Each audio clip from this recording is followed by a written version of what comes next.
Des plaines de la bataille au château d'Elfesdal, l'on comptait 3 étapes.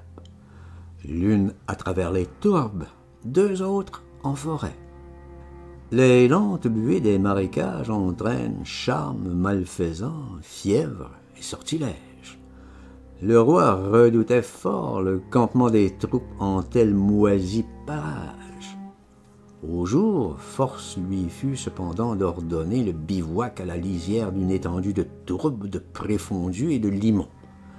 Les pistes effondrières menaçaient à chaque instant d'engloutir le lourd charroi et même nombre de chevaliers croulant sous les armures. Les laquais d'équipage durent en extirper bon nombre des boues mouvantes à force de corderies et de fardiers en couple.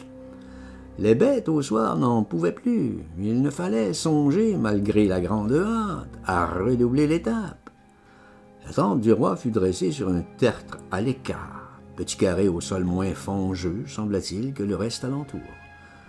La tente de très grand apparat qui l'emportait partout, en toute chevauchée, ornée jusqu'à son faîte de fastueuses broderies, de baldaquins à plumes et cabochons énormes, à l'orientale, en cascade, partout éclaboussant, aérienne fantaisie. Tout au sommet resplendissait un croissant d'or pur, d'ampleur admirable, étincelant à la ronde, même au tréfonds de la nuit. Le croissant surplombait tout l'infini des falbalas.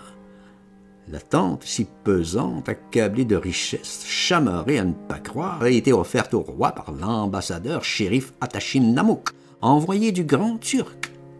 Atashim Namouk avait entrepris le dur et long voyage tout exprès de la porte jusqu'en Grande Carélie pour en faire présent au roi toute cette merveille surmontée du croissant d'or pur, garanti. Atashim Namouk était demeuré 2 saisons au château d'Elfesdal, à la cour même, et s'y trouvait à ravir, d'où allait parfaitement quand, au cours d'une dispute, un futile différend, le roi l'avait fait pendre, sans bonne raison d'ailleurs, dans un court instant de mauvaise humeur. Shérif Atashim, consacré buveur d'eau, venait de refuser au roi, pour la 3e fois, de boire le vin versé à sa santé. Depuis, Crogone avait bien regretté, y songeant, cette pendaison. Il s'était cru sur le moment défié, insulté. Excelra, son devin, l'avait mauvaisement, perfidement conseillé. Enfin, ce qui fut fait demeurait, pendu sans terre. Il avait coutume d'emporter partout en campagne la tente au croissant d'or. Son frère, l'évêque Théobald le Prude, célébrait toujours la grand-messe avant la bataille.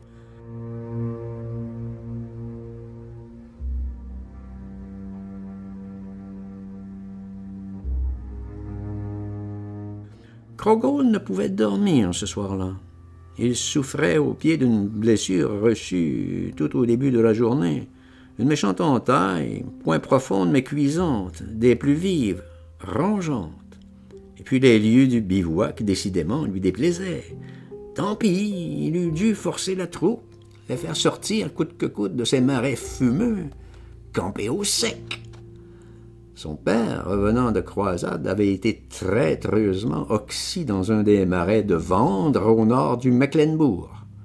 Ces lieux de buée et de bises gluantes lui causaient pour toujours grande horreur. Les esprits du mal y sarabandent dès le coucher du jour et viennent puiser le fiel et les filtres de mort chez les bêtes sans nom qui grouillent sous les algues. Tout ceci lui avait été assuré 100 fois par les plus fameux connaisseurs de cabale à Venise et bien plus loin dans les Siciles. Non seulement Excelra s'en était persuadé. Toujours cette blessure au pouce qu'il relançait lui enflammait toute la jambe. Il ne pouvait plus songer à dormir. L'étape du lendemain serait une torture. Elle devait être longue. Elle n'en finirait plus. Il demeurait ainsi sur le dos, affalé, la jambe un peu soulevée, croisée sur l'autre, tous ces barons, ces pages autour de lui, jonchant la fourrure, un énorme entassement de corps en vrac à ronfler. Il s'était jeté sur le tas de tout son poids, lui déjà si pesant, avec toutes ses armes, cuirasses, haut corps, à nappe, et toute sa quincaille et le bouclier à ses armes. Ils avaient poussé un furieux soupir, les barons, en recevant la masse, mais sans se réveiller toutefois. Ils avaient trop sommeil. Krogol ne dormait pas. Il demeurait ainsi, grognant, méchant, souffrant, méfiant. Dès avant l'aube, il ordonnait l'étrier. On lèverait le camp dans la nuit. Il avait ainsi décidé. Il fit mander le capitaine du charroi. Il fit réveiller 3 officiers des étapes.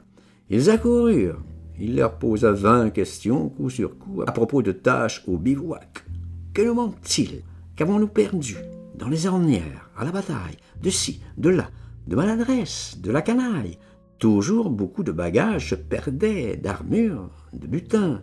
Que de choses volées, pillées, broyées par le charroi, enlisées un peu partout. Il voulait savoir, tout savoir, Krogol, et les officiers ne voulaient rien lui dire. Une grande colère saisit alors le roi, le fit hurler fort. Il rugit au surplus à cause de son pied dont il souffrait encore davantage. Il chassa tous les officiers dans la nuit, hors de la tente. Il voulait tous les faire pendre sans quartier. Il les injuriait de 1000 noms, au loin, dehors, des noms de diables et de bêtes. De si grands courroux, il ne tenait plus sur sa couche. Il enjamba tous les corps autour et tous les ronfleurs. Et puis il s'enfuit dehors et prit la route, clopin, clopin. Il regardait passer les ombres devant lui, les buées là-haut devant la lune, et puis en bas sur les marais dormants. Il reconnut dans ces lambeaux de brume tous les sorciers en sarabande qu'il avait fait chasser tout au cours de son règne, de ses états, et ceux qu'il avait fait brûler exemplairement. Il voguait à présent, ondulait les sorciers dans les brumes, empressés, boursouflés, effilés, là devant lui à tortiller d'autres malfaisances, ourdir sortilèges visqueux. Il les reconnaissait bien, tous plongeant d'une buée vers l'autre, bondissant entre les vapeurs jaunes, vertes, bleues.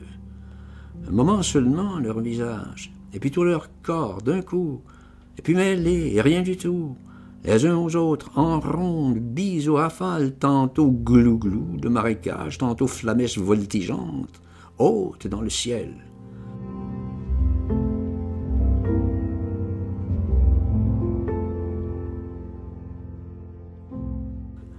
L'un de ces hantés flocons vint lui souffler 2 fois son nom à l'oreille, ainsi.